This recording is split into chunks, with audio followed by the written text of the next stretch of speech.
आज हम अधिक मास की परमा एकादशी की विधि को समझते हैं। इस परमा एकादशी में क्या खाना चाहिए, क्या नहीं खाना चाहिए, कैसे स्नान करना चाहिए, कैसे नहीं करना चाहिए और क्या फल मिलता है, किस तरह फलाहार करना चाहिए, इन सब बातों की जानकारी लेते हैं। ब्रह्मा जी बोले, हे नारद जी, अधिक मास की कृष्ण पक्ष की एकादशी का नाम परमा एकादशी है। इस दिन मांस, मसूर, चना, कोंदो, शहद, शाक और पराया अन्न नहीं खावे, न नमक खावे। 10वीं के दिन एक बार भोजन करे, पृथ्वी पर शयन करे। एकादशी के दिन प्रातः उठकर नित्य कर्म से निवृत्त होकर तीर्थ नदी में शरीर में नदी की मिट्टी लगाकर स्नान करे। इससे पाप क्षय होते हैं। इसके अभाव में गंगा आदि का ध्यान करते हुए कुआं, तालाब या बावड़ी में स्नान करे। शुद्ध वस्त्र पहने, संध्या तर्पण करे। फिर राधा कृष्ण की प्रतिमा या शिव पार्वती की पूजा करे। रजस्वला स्त्री का स्पर्श न करे, असत्य न बोले, ब्राह्मण तथा गुरु की निंदा न करे, पुराणों की कथा सुने, निर्मल व्रत करे। यदि व्रती आसक्त हो तो फलाहार कर ले। प्रत्येक पहर में विष्णु या शिव की पूजा करे। पहले पहर में नारियल, दूसरे पहर में बिलपत्र, तीसरे पहर में सीताफल, चौथे पहर में नारंगी या सुपारी चढ़ावे।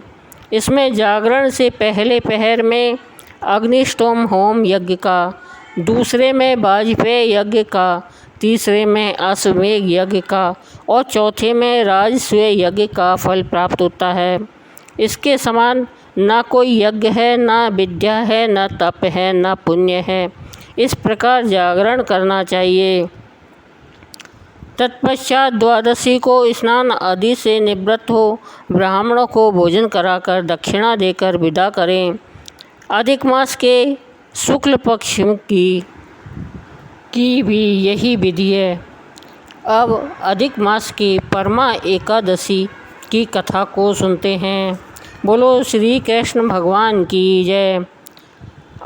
अधिक मास की कृष्ण पक्ष की एकादशी का नाम परमा एकादशी है। इस दिन भगवान पुरुषोत्तम की धूप, दीप, नैवेद्य, पुष्प आदि से पूजा करें। इससे अक्षय फल की प्राप्ति होती है। कपिल्य नगरी में एक सुदामा नाम का ब्राह्मण रहता था। उसकी स्त्री पवित्रा बड़ी पतिव्रता थी, लेकिन ब्राह्मण अपने पूर्व जन्म के किसी कारण से बड़ा दरिद्री था। वे दोनों भिक्षा से ही बमुश्किल अपना जीवन निर्वाह करते थे। ऐसी दशा में भी उसकी स्त्री अपना पतिव्रत धर्म निभाते हुए आए हुए अतिथि का अन्न से सत्कार करती थी। चाहे आप भूखी रह जाती थी, पर अपने पति से कुछ नहीं कहती थी। एक दिन पत्नी की दुर्बलता को देखकर उसने कहा, प्रिय, बिना धन के जीवन निर्वाह कैसे होगा? यदि कहो तो मैं परदेश जाकर कुछ उद्यम करके धन कमा लाऊं। पवित्रा बोली, स्वामी, पति की आज्ञा पालन करना ही पत्नी का कर्तव्य है। आपकी आज्ञा से मैं कहती हूँ कि शास्त्रों के अनुसार जो मनुष्य पूर्व जन्म में दान आदि करता है, वही दूसरे जन्म में पृथ्वी पर प्राप्त करता है। बिना पूर्व संस्कारों के कुछ नहीं मिलता।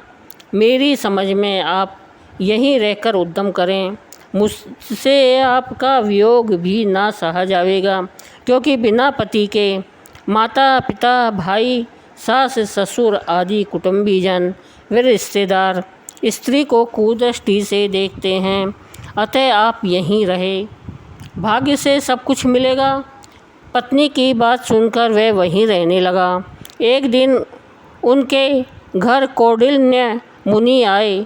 दोनों ने उनका सत्कार करके भोजन आदि कराकर अपना सब कुछ दुख सुनाकर कहा, हे मुनि, हमें कोई ऐसा सरल उपाय बताइए जिससे हमारी दरिद्रता दूर हो।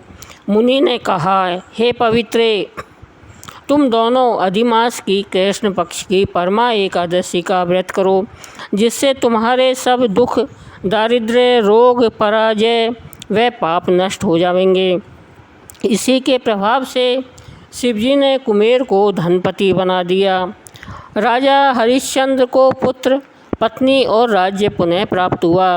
अतः सब विधि बताकर कहा, इस दिन से पंचरात्रि व्रत भी आरंभ होता है, जो बहुत उत्तम है।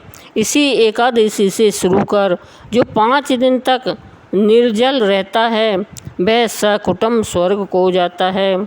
जो संध्या के समय एक बार भोजन करते हैं और 5 दिन स्नान करने के बाद ब्राह्मण को भोजन कराते हैं, उन्हें संसार को भोजन कराने का फल मिलता है। और जल कुंभ दान करने से ब्रह्मांड के दान का फल प्राप्त होता है।